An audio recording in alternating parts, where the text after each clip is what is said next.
Calcutta film society করছি এবং ওই পাড়ার থিয়েটার করছি এরকম। এই সময় অজিতেশ পাড়ার একটা থিয়েটারে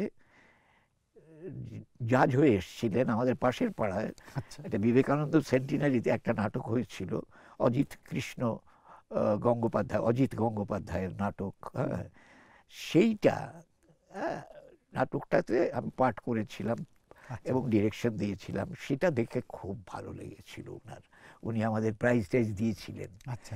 তারপরে যখন নান্দিকার নাটক করে মুক্ত অঙ্গনে প্রতি মঙ্গলবার সন্ধ্যে 6:30টায়, নাট্যকারের সন্ধানে ছটি চরিত্র, পিরান্দেলোর নাটক, রূপান্তর, অধ্যাপক রুদ্রপ্রসাদ সেনগুপ্ত। আমি যে অধ্যাপকটা দিচ্ছেন কেন, কিরকম শোনাচ্ছে? আরে বুঝলেন না, খায়, হ্যাঁ, বাঙালি খায় এগুলো, হ্যাঁ।